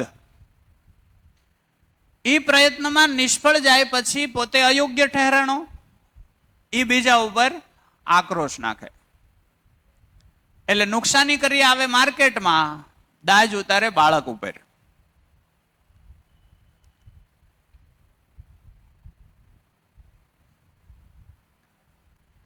ઓટલા પરિષદમાં એકબીજા સાથે કંઈક થાય, દાજ ઉતારે બાળક ઉપર. ઠીક છે ને? વાત પહોંચે છે? તો આવી રીતે હું જે જગ્યાએથી સુખી થવા ગયો તો ત્યાંથી હું દુઃખી થઈને આવ્યો, એનો બીજા ઉપર પ્રક્ષેપણ, અયોગ્ય, મારી અયોગ્યતાનું અન્ય ઉપર પ્રક્ષેપણ કરવું, એને કીધો ક્રોધ. અને આ ક્રોધમાં હું ક્યારેક કોઈકનું ખૂન કરી નાખું તોય પાછો ન વળું, ત્યાં સુધીની ક્રિયાને કીધું મત્સર. અને એને શું કહેવાય? મત્સર્ય. માત્સર્ય એમ કહીને. હા, મારા સુખ માટે અન્યના શરીરને પતાવવું પડે તો પતાવી દે. જે બલાત્કાર થાય નાની બાળકીઓ સાથે, એ શું છે? આની એક્સ્ટ્રીમ સીમા છે. આનાથી નીચે કાંઈ નથી. ઠીક છે? આ પૂર્ણ રાક્ષસ માનવનું સ્વરૂપ છે. અહીંયાથી ચાલુ થાય ધીમું ધીમું, અહીંયા પહોંચે એટલે પૂર્ણ. પણ જ્યારે અસ્તિત્વગત સમજ આવે, અસ્તિત્વને સમજે, તો અસ્તિત્વની સમજમાં એને વ્યવસ્થા જ વ્યવસ્થા દેખાય. એ વ્યવસ્થાના અર્થમાં ગોઠવાઈ જવાથી એને સુખ જ સુખ પ્રાપ્ત થાય. એટલે એ પોતે સુખી, અને જે જગ્યાએથી શોધતો તો ત્યાં નિયંત્રણો આવી જાય. જ્યાંથી એ શોધતો તો ત્યાંથી એ કનેક્શન તૂટશે. એટલે જ્યારે અસ્તિત્વને સમજવામાં આવે, અસ્તિત્વગત હું શું છું, હું શું કામ છું, આખું કુદરત શું છે, કુદરત શું કામ છે, મારા બા શું છે, મારા બાપુજી શું છે, ભાઈ બહેનો શું છે, આ બધા જ માણસો આ ધરતી ઉપર શું કામ છે, તો ખબર પડે કે આ બધા એક હેતુથી છે.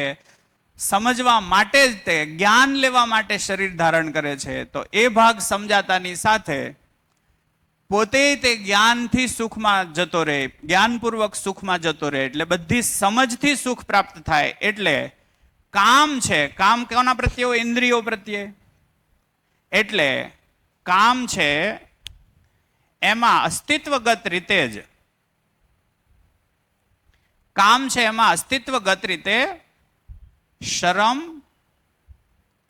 અથવા લજ્જા આવે, હે? એટલે આ નિયંત્રણમાં આવી જાય.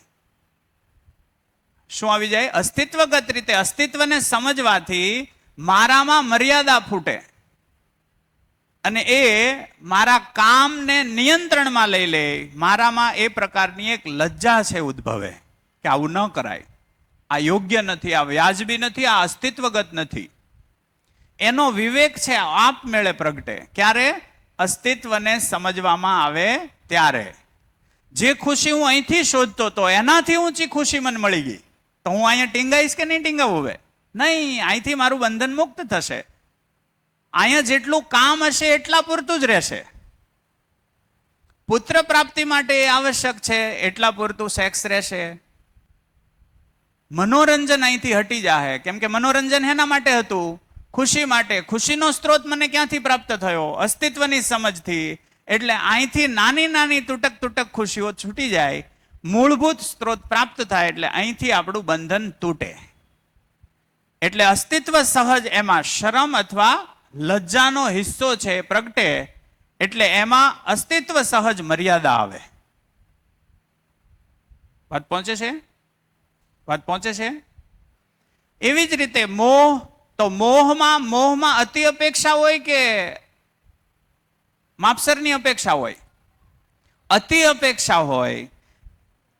જ્યારે અસ્તિત્વને હું સમજુ, અસ્તિત્વની યોજનાને હું સમજુ, હું સંબંધોને સમજુ, એટલે સંબંધોમાંથી નકામી અપેક્ષાઓ જતી રહે, એટલે મોહ અપેક્ષામાં પરિણમે. મોહ શેમાં પરિણમે? અપેક્ષામાં. કેવી અપેક્ષા? સાચી અપેક્ષા. અને એ પૂરી થાય જ. એ પૂરી થાય જ. એક બાપ અને એક દીકરો, તો બાપ ભરણ પોષણ કરી શકે કે ન કરી શકે? દરેક બાપ ભરણ પોષણ તો કરી જ શકે, એ અસ્તિત્વગત અપેક્ષા છે. મોજ શોખ પૂરા કરાવી શકે, એ ખોટી અપેક્ષા છે, એ મોહ થઈ ગયો. ઈ મોજ શોખમાં બીજાને નુકસાન જાય તો? બીજાને નુકસાન જાય તો એ ખોટી અપેક્ષા થઈ. તો અહીંયા જ્યારે અસ્તિત્વને સમજવામાં, આખું હું મને સમજાઈ જાઉં, મને આખું અસ્તિત્વ સમજાઈ જાય, તો મારો મોહ સાચી અપેક્ષામાં પરિણમે. સાચી અપેક્ષા તો ન્યાયપૂર્વક પૂરી થાય જ ને, એમાં તૃપ્તિ મળે જ. એટલે મોહ એમાં ફેરવાઈ જાય, સાચી અપેક્ષામાં. લોભ છે એ ઉદારતામાં ફેરવાઈ જાય. ક્યાં બાત હે! બધાનું લઈને હું ઘેરે વહી આવતો તો, અસ્તિત્વગત મને દેખાઈ જાય કે મારી જરૂરિયાતો એટલી બધી નથી, માપસરની છે, તો હું આપવા માટે તૈયાર થઈ જઈશ. એ શું છે? ઉદારતા. લઈ લેવાનો ભાગ વિવેકપૂર્વક કેમાં ફેરવાઈ જાય? ઉદારતામાં, કે મારી પાસે વધારાનું છે, લઈ જાઓ. આ અસ્તિત્વ સહજ ઘટનાઓ છે. સમજાય તો જ થાય. આમનામ આનું પરિવર્તન સંભવ નથી. અને આમ કરવું જોઈએ એવી વાત નથી. સમજાશે એટલે આ જ થશે એવી વાત છે. તો મદ છે એક પ્રકારનું અભિમાન છે. મદ છે એક પ્રકારનું શું છે? અભિમાન છે. જેમ કે કામ, મોહ, લોભમાંથી દિલ્હીની પહેલી નિર્ભયા કાંડ ઘટના જુઓ તમે, તો એ વ્યક્તિઓએ શું કર્યું હતું? એ બાળકી સાથે શું કર્યું હતું? તો એ બાળકીની સાથે માત્ર એણે શારીરિક શોષણ કર્યું કે મારી નાખી? એ માટે કેવા શસ્ત્રોનો ઉપયોગ કર્યો? એ શું હતું? એ મદ હતો, એ ક્રોધ હતો, એ મત્સર્ય હતું. હે? એટલે મદ શું છે? તો કે મદ છે એ અભિમાન છે. એટલે એ જ્યારે અસ્તિત્વ સમજમાં આવે, અસ્તિત્વ સમજમાં આવે, એટલે મદ સરળતામાં ફેરવાઈ જાય. મદ સરળતામાં ફેરવાઈ જાય. એ માણસ સરળ બની જાય, નિરાભિમાની પણ આવે. હે? ક્રોધ વાળો માણસ એ અસ્તિત્વ સહજ સાહસમાં ફેરવાઈ જાય. ક્રોધ નહીં કરે, એ સાહસ કરશે. કેવું સાહસ? સામાજિક સાહસ. તો ક્રોધ સાહસમાં ફેરવાય કે ભાઈ પહેલા છે ક્રોધ એના ઉપર ઉપયોગ કરતો હતો, બીજાને નીચા દેખાડવામાં. હવે એમાં ઉપયોગ કરશે બીજાને ઉપર લાવવામાં. તો એ સાહસ છે, આ નાની વૃત્તિ નથી. કોઈને જીવવા માટે, દાખલા તરીકે કોઈને આત્મહત્યા કરવા પ્રેરવા એ સામાન્ય ઘટના છે. આત્મહત્યાથી બચાવવું એ સાહસ છે. વાત પકડાય છે? તો એ સાહસમાં ફેરવાઈ જશે. અને માત્સર્ય છે એ અસ્તિત્વ સહજ રીતે દયામાં ફેરવાઈ જશે. કામ, મોહ, લોભ, મદ, ક્રોધ, માત્સર્ય અમાનવીય ગુણ છે. વાત પકડાય? અમાનવીય, એ માનવીય ગુણ નથી. ઘણીવાર એમ કે આ માણસનો સ્વભાવ છે. ના ના, અમાનવીય સ્વભાવ છે. આને તારવો. માનવીય સ્વભાવ નથી, આ અમાનવીય સ્વભાવ છે. માનવ બનવાની પ્રક્રિયામાં છે. લજ્જા, સાચી અપેક્ષા, ઉદારતા, સરળતા, સાહસ, દયા એ માનવીય ગુણો છે. આ અમાનવીય ભાગ છે, આ માનવીય ભાગ છે. હે? વાત પહોંચે છે? જી. ક્રોધ સાહસમાં કેવી રીતે પરિણમે? ઓકે, જનરલી આપણે ક્રોધમાં આવીએ એ પણ એક સાહસ જ છે કે નહીં? ક્રોધમાં આવીએ ત્યારે આપણે ન કરવાનું કરી નાખીએ, પછી શાંત મનથી વિચારીએ ત્યારે અફસોસ કરીએ ને, તો ક્રોધમાં કરેલા કામનો અફસોસ થાય, સાહસમાં અફસોસ ન થાય, ગૌરવ થાય. બેમાં કેટલો ભાગ છે બે આવેશ ગતિ. એક રાસ માટે અથવા તો ઉર્જાના દુરુપયોગથી કરવામાં આવ્યું, એક ઉર્જાનો સદુપયોગ છે. અહીંયા બેહીન વાતચીત કરવી સાહસ છે. આમાં સાહસ લાગે કે ન લાગે? જેટલા લોકો શિબિર ઓર્ગેનાઇઝ કરે છે એ લોકો જુઓ તો આમાં સાહસ જોઈએ કે ન જોઈએ? કોઈ આવશે કે નહીં, વ્યવસ્થા કેટલી ગોઠવવી, કેટલો ખર્ચો કરવો, ખર્ચો કોણ આપશે, સાહસની જરૂર પડે કે ન પડે? કેટલા જણા વ્યવસ્થામાં છે? હાથ ઊંચો કરો. સાહસની જરૂર પડે ને અશોકભાઈ? સાહસની જરૂર પડે. અને તો આ સાહસમાં કોઈને નુકસાન છે નહીં, એ સાહસની દ્રષ્ટિએ વાત છે. ઠીક છે ને?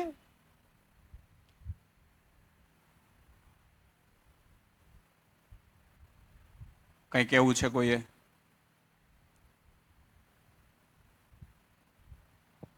મોહ તમે કીધું કે વ્યક્તિમાંથી સુખ શોધવું એમ. જી. તો ઘણીવાર આપણે કહીએ મને આનો મોહ આમ નથી. સીધું માઇક રાખજો. ઘણીવાર આપણે એમ કહીએ કે મને આનો મોહ નથી, આ કપડાં પહેરવા, આમ વ્યવસ્થિત શું કહેવાય, આમ ફેન્સી કપડાં પહેરવાનો મોહ નથી. એ લોભ કહેવાય કે મોહ એ કહેવાય? લોભ છે. વસ્તુ સાથે લોભ હોય, વ્યક્તિ સાથે મોહ હોય. મોહ બંધન કીધું. મોહ પૈસાનોય વ્યક્તિ મોહ વ્યક્તિનો ને હોય. ઘણાને. હે? પૈસાનોય મોહ હોય ને, કે લોભ જ નહીં, એ કહેવાય? લોભ જ હોય. હા, એને પછી આપણે આમાંય નાખો, આમાંય નાખો, આમાંય નાખો તો ઓકે, હા. પણ વસ્તુમાંથી સુખ શોધવું એટલે લોભ. આ લોભીઓ છે એમ ક્યારે કહે? વ્યક્તિનો સંગ્રહ કરે કે ધનનો? ધનનો. બસ, તો લોભીઓ છે ક્યારે કહે? ધનના સંગ્રહમાં. તો ધન વસ્તુ છે કે બીજી કાંઈ વસ્તુ છે? તો એ ધન લોભ છે. એવી રીતે ઘણા છે એને કંઈક અમુક પ્રકારનું મટીરિયલ ભેગું કરવાનો શોખ હોય, એ ભેગું કર્યા જ કરે. બાકસની સાપુ ભેગી કરે, કોક છે સિક્કા ભેગા કરે. તો વસ્તુ સાથે એને લગાવ હોય, અને એ વસ્તુને કોઈ અડે કે એને આમ તેમ કરે ને તો એ સંબંધ તોડી નાખે, તો એ લોભ થયો. ઠીક છે? કોઈને વ્યક્તિ સાથે એટલો લગાવ હોય કે એના વગર તો હું નહીં જ રહી શકું, તો એ મોહ છે. ઘણાની પાછળ મરી જાય છે કે આ એનો પતિ વૈગત પત્ની, તે ધૂની મગજ ના કહેવાય? એ મોહ જ કહેવાય. એનો એટલો બધો મોહ એનો પાર થઈ ગયો અતિ હોય. મોહ કહેવાય. ને સોમભાઈ એમ કે છે કે ક્રોધ નામની વસ્તુ જ છે જ નહીં એમ. તો આ હા. ક્રોધ આવ્યો ક્યાંથી? આ એકેય નથી. આ નથી એટલે આ છે. આ નથી એટલે આ છે. ઉદારતા નથી એટલે લોભ છે. ઉદારતા અસ્તિત્વમાં છે. કેવી રીતે દેખાય? ચણા તમને પોષણ આપે કે નહીં? તો ચણા ઉદાર કે નહીં? આપે છે. પાણી તરસ છીપાવે કે નહીં? તો પાણી ઉદાર કે નહીં? એ રીતે આખું કુદરત મારા ઉપર ઉદાર છે કે નહીં? હું કુદરત ઉપર ઉદાર છું? નહીં. એટલે ન્યાય દેખાય. અસ્તિત્વમાં હું દેખાણું? ઉદારતા દેખાણી કે લોભ દેખાણો, ઉદારતા દેખાણી. તો એક્ઝિસ્ટન્સમાં ઉદારતા છે, મારામાં ઉદારતા પ્રગટી નથી ત્યાં સુધી આ એક્ઝિસ્ટ કરે છે એવું લાગે, આભાસ છે. કોઈની ગેરહાજરીના કારણે આ અહીંયા છે. જેમ અંધકાર નથી, પ્રકાશની ગેરહાજરીને અંધકાર કીધો. અભાવ નામની કોઈ ચીજ નથી, અવિશ્વાસ નામનું કોઈ વસ્તુ એક્ઝિસ્ટ નથી કરતી, વિશ્વાસ નામની વસ્તુ એક્ઝિસ્ટ કરે છે. તો અવિશ્વાસ, મારી ને તમારી વચ્ચે અવિશ્વાસ છે એનો મતલબ શું થયો? વિશ્વાસ નથી. એટલે નથી એવા ભાગને આપણે દર્શાવવા શું કહેવું? તો એનો શબ્દ કાઢ્યો, અવિશ્વાસ. એવું કહી શકીએ કે આપણા વચ્ચે વિશ્વાસ નથી. નથી એટલું લાંબુ થાય એટલે આપણે એને એક શબ્દમાં કીધું, એ અવિશ્વાસ છે. તો એક શબ્દ આપણે બનાવી લીધો. એ શબ્દ નામની કોઈ વસ્તુ અસ્તિત્વમાં નથી. ઠીક છે ને? હાજી, કોઈ વાત કરવી છે બીજી? તો વાત પહોંચે છે ને? ધીમે ધીમે આગળ જઈએ. તો અહીંયા મને કહેજો ને, બ્રેક આવે એટલે કહેજો. હા, અહીંયા આસ્વાદન, ચયન, તુલન, વિશ્લેષણ, ચિત્રણ. એક બાળક જન્મ લે ત્યારે કોરી સ્લેટ હોય. હા કે ના? કોરી સ્લેટ હોય ને? હા તો પાડો. હાવ કોરું હોય. બહાર આવે એટલે બધું થોડું થોડું જોતું થાય એમ ઇન્ફોર્મેશન અંદર જાય. એટલે હું અહીંયા આને ભૂંસી નાખું જરાક. એટલે ઇન્ફોર્મેશન અંદર જવાની ક્રિયા ઇન્દ્રિયો, એટલે એને કીધી જ્ઞાન અંદર જાય છે એટલે જ્ઞાનેન્દ્રિયો. જ્ઞાનેન્દ્રિયોથી ઇન્ફોર્મેશન અંદર જાય. જ્ઞાનેન્દ્રિયોમાં કોણ? આંખ, નાક, કાન, જીભ અને ત્વચા. આના દ્વારા ઇન્ફોર્મેશન અંદર જાય. ઇન્ફોર્મેશન કોને મળે? બ્રેનને. એટલે જે ઇન્ફોર્મેશન મળી એનું વાઇબ્રેશન થાય. એ વાઇબ્રેશન કોને મળે? જીવનને. એટલે જીવનમાં ઇન્ફોર્મેશન આવી. એ ઇન્ફોર્મેશન આવી એના આધારે એ એનું વિશ્લેષણ કરશે. આ શું છે, કેવું છે, એને જોહે. એના આધારે એનું ચિત્રણ બનશે કે આને કેવી રીતે ચલાવવાનું, આની હારે કેમ વર્તવાનું.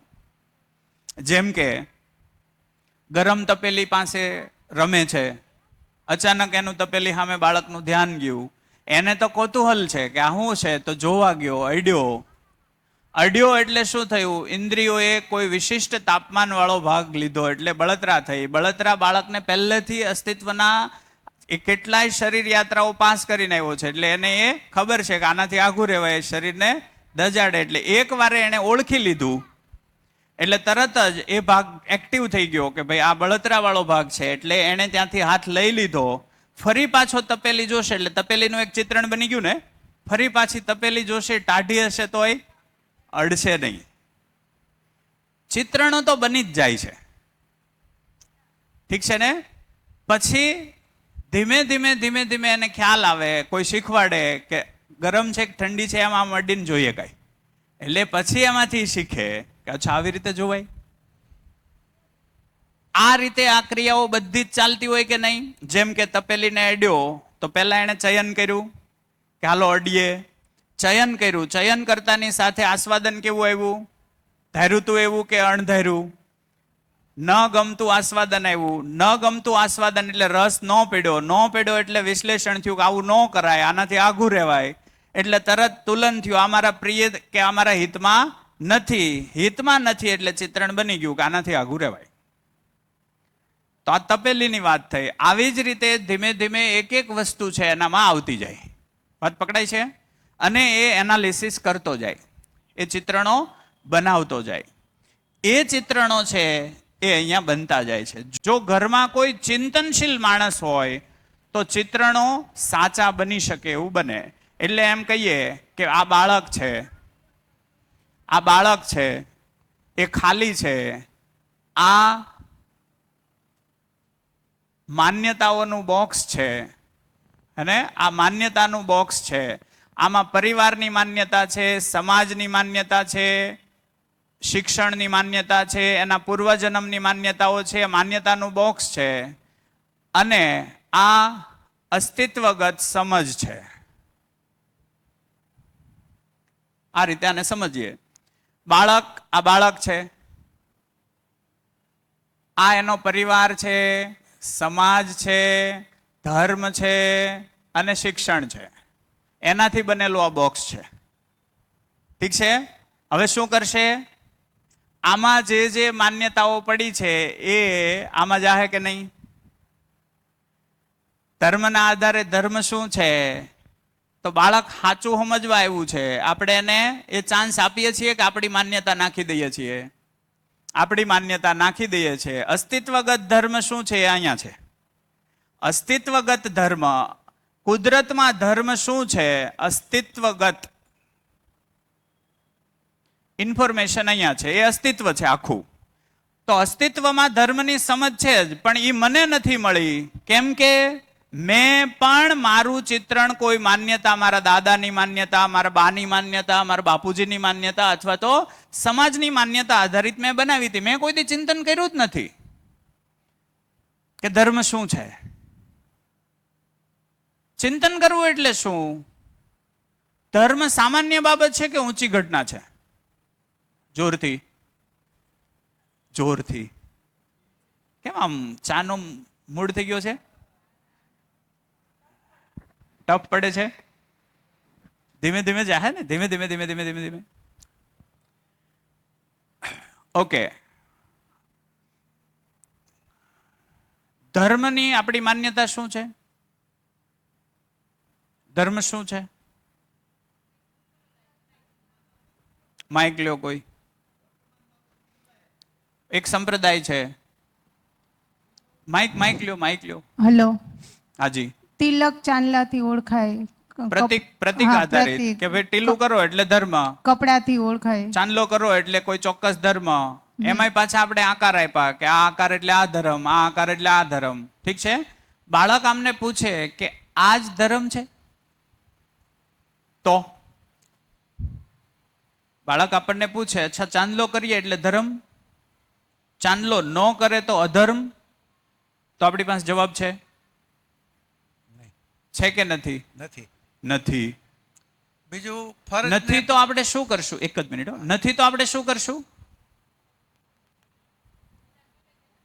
બધા કરે છે એટલે કરવો પડે, એક જવાબ આવશે. બીજું?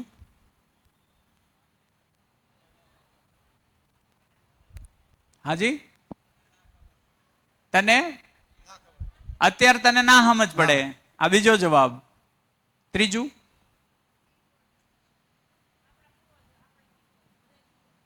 એ તો આવી ગયું. હા, ન કરીએ તો પાપ લાગે, આવી વાતોમાં શ્રદ્ધા રખાય, આમાં અંધશ્રદ્ધા કામ ન કરે. ઠીક છે ને?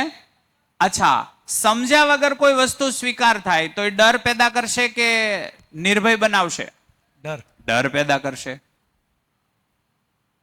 સમજ્યા વગર કોઈ વસ્તુનો સ્વીકાર થશે, એ જેટલો સમય સ્વીકારીને રહેશે એ સુધી એ શું થશે? ડરના માહોલમાં જીવશે. અને 3 સવાલમાં કાઉન્ટર ક્વેશ્ચન જો છોકરાએ પૂછ્યો, બધા કરે એ ખોટું કરતા હોય તો એવું કહે તો એવું પૂછી લીધું તો આપણી પાસે કોઈ જવાબ છે? બધા કરે એ ખોટું કરતા હોય તો એવું બાળક તો પૂછીએ કે ને? પૂછ્યું તો એના માટે સંસ્કૃતમાં કહેવત છે, મહાજનો એને ગત છે પંથા. હાજી. મહાજનો એને ગત છે પંથા. ગુજરાતીમાં મોટા માણસો જે તરફ ગયા છે તે તરફ આપણે પાછળ જવાનું. હા, સમજ્યા વિના જવાનું. બરાબર છે ને? બીજો સવાલ જે કીધો કે પાપ કરે તો પાપ શું છે એમ પૂછે તો પાપ શું છે? ખોટા કામ કોને કહેવા? એક ઉદાહરણથી સમજીએ. તમે ચાલ્યા જાઓ છો, ઠીક છે? એક કૂતરું છે, એ સસલાને બોચી પકડી અને મારવાની તૈયારીમાં છે. ઠીક છે? તમે ચાલ્યા જાઓ છો, એક કૂતરું એક બિલાડીને બોચી પકડી અને મારવાની તૈયારીમાં છે. રેડી? તો તમે શું કરશો? માઇક લ્યો હાથમાં. કૂતરાને ભગાડશું. કૂતરાને ભગાડશું. તમે કૂતરાને ભગાડ્યું, એ બિલાડી બચીને તરત જ ઉંદરને મારી નાખ્યો. હવે શું કરશો? બોલો.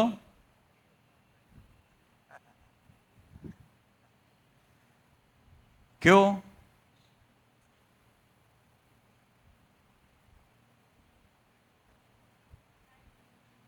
આવું છે ને? તો પછી આપણે એવું કહીએ કે એનું એટલું જ જીવન હશે. આનો મતલબ એમ થયો આમાં કઈ ગતાગામ પડતી નથી. એવું જ થયું ને? તો આપણે કંઈક માની લીધેલું છે કે મારે આવું કરવાનું, આવું નહીં કરવાનું. ઠીક છે ને? આખી અસ્તિત્વની મને સમજ આવી જાય તો દરેકની મને ભૂમિકા દેખાઈ જાય. કોણે શું કરવાનું એ કરે છે, એ યોગ્ય છે કે અયોગ્ય છે, એ બધું દેખાઈ જાય.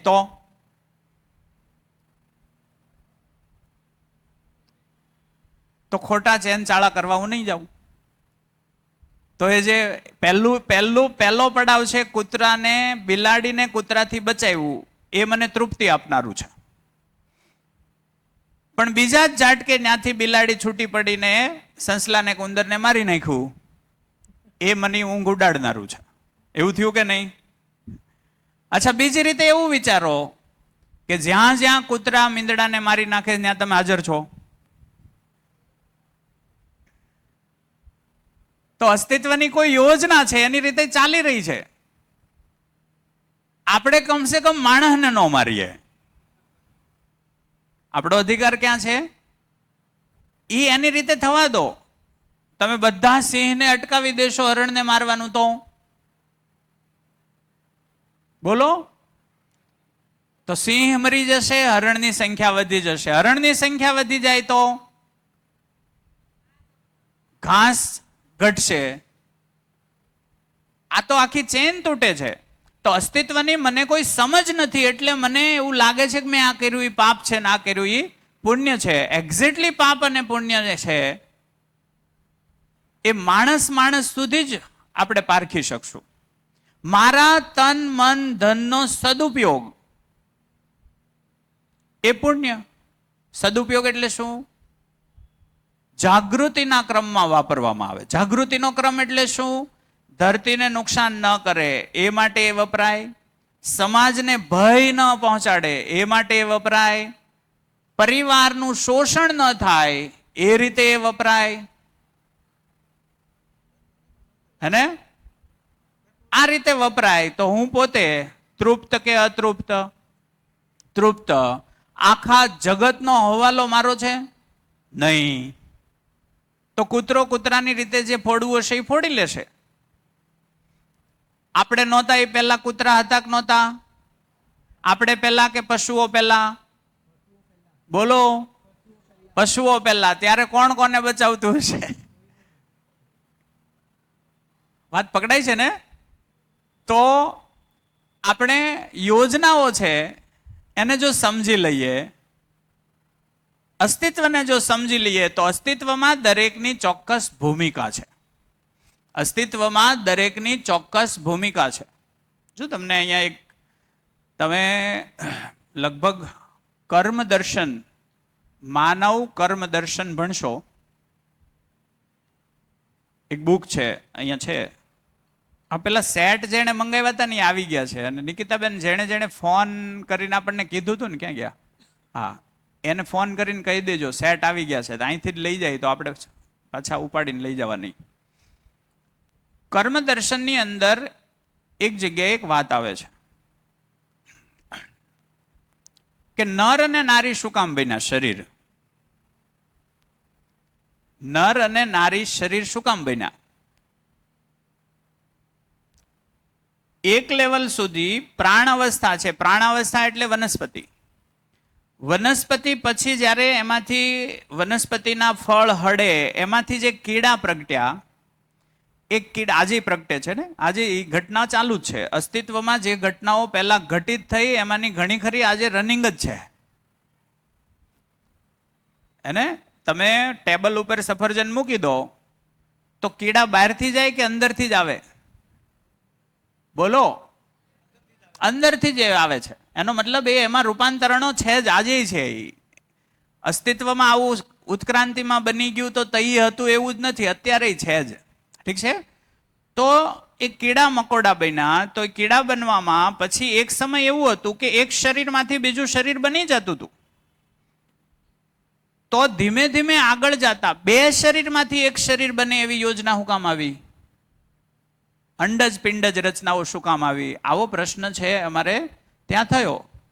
એટલે મારું ધ્યાન ગયું, કેમ કે બાયોલોજીમાં અમારે ઉત્ક્રાંતિવાદનો સિદ્ધાંત ભણાવવામાં આવે ને આ એક વાત છે કે દરેક પશુ પક્ષીની પ્રજનન વય છે એ બાળપણથી છે કે યુવાનીથી? યુવાનીથી. પોતાની ઉંમરના લગભગ 20 થી 25% ઉંમર વીતી જાય પછી જ એમાં પ્રજનનની ક્રિયા ચાલુ થાય. હા કે ના? ભેંસ લઈ લો, ગાય લઈ લો, કૂતરા લઈ લો, માણસ લઈ લો, બિલાડી લઈ લો, કોઈ પણ પોતાની ઉંમર જેટલી છે એના 20 થી 25% ઉંમર વીતી જાય પછી જ પ્રજનનના દાયરામાં આવે. ત્યાં સુધીમાં આ એક્ઝિસ્ટન્સ એ શરીરને જીવવા લાયક છે કે નહીં એ ચેક કરે છે. વાત પકડાય કઈ? ત્યાં સુધીમાં એના ઉપર દબાણની અસરો, તાપમાનની અસરો, સમજી લો, આને આપણે આવી રીતે સમજીએ કે એક હરણ જન્મ્યું, એક સાથે 10 હરણ જન્મા, એક સાથે 10 બચ્ચા હરણના જન્મા, 10 હરણ જન્મા એટલે કે 10 હરણની પ્રસૂતિ થઈ, 10 બચ્ચા આવ્યા. એકમાંથી 10 આવ્યા એમ ન પાછા કહેતા, આવું ન થાય કે કોઈ એક સમયે એક હરણના ટોળામાં 10 હરણ પ્રસૂતિ થઈ, વિયાણા, અને 10 બચ્ચા આવ્યા.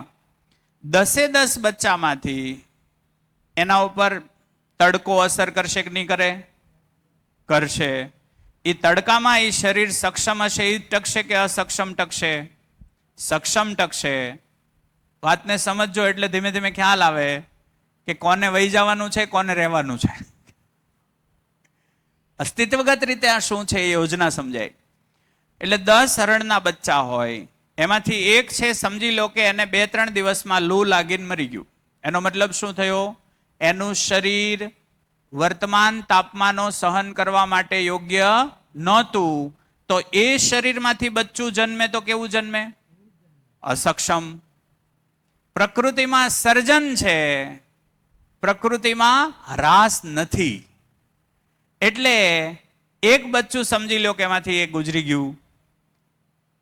બીજા બચ્ચા છે 9 છે, એમાંથી 8 છે ચાલતા શીખી ગયા ઝડપથી. કલાક જ થયો, હરણના બચ્ચાને કલાક કે 2 કલાક જ થાય ચાલવા, લગભગ કલાકે નથી થતી. એમાંથી સમજી લો કે 2 દિવસ વહી ગયા તો એક બચ્ચું ચાલતા નથી શીખ્યું. 8 શીખી ગયા એટલે શિકાર બની જાય. શું કામ શિકાર બન્યું? અસક્ષમ છે. કુદરત સિલેક્શન કરે છે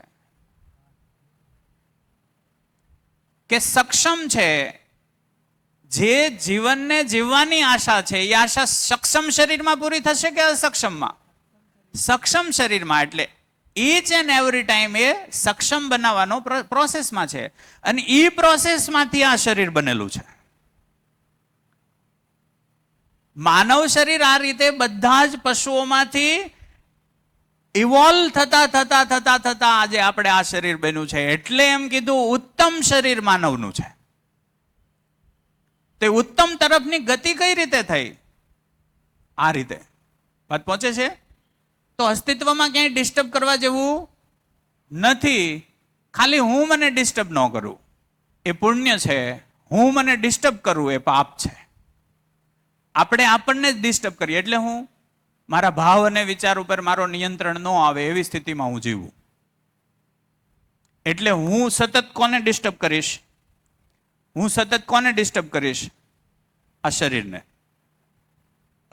અહીંયા ભાવ અને વિચાર સ્થિર નહીં હોય તો એની અસર કોના ઉપર થશે? મગજ ઉપર. મગજ વાઇબ્રેશન કોને આપશે? હૃદયને. એટલે હૃદય છે એ લયમાં ધબકશે કે અપડાઉન રહે? અપડાઉન રહે. અપડાઉન રહીએ કે એવી સ્થિતિ કેટલી ઘડી? વાત પહોંચે છે ને? એટલે ચયન, આસ્વાદન, વિશ્લેષણ, તુલન, ચિત્રણ. પહેલા તુલન એના આધારિત થતું હોય, પ્રિય, હિત, લાભ આધારિત. તો આપણે ચાય પી લઈએ, હે, પ્રિય આધારિત રુચિમૂલક આસ્વાદન લઈને પાછા અહીંયા આવીએ 15 મિનિટમાં. ધન્યવાદ, નમસ્કાર.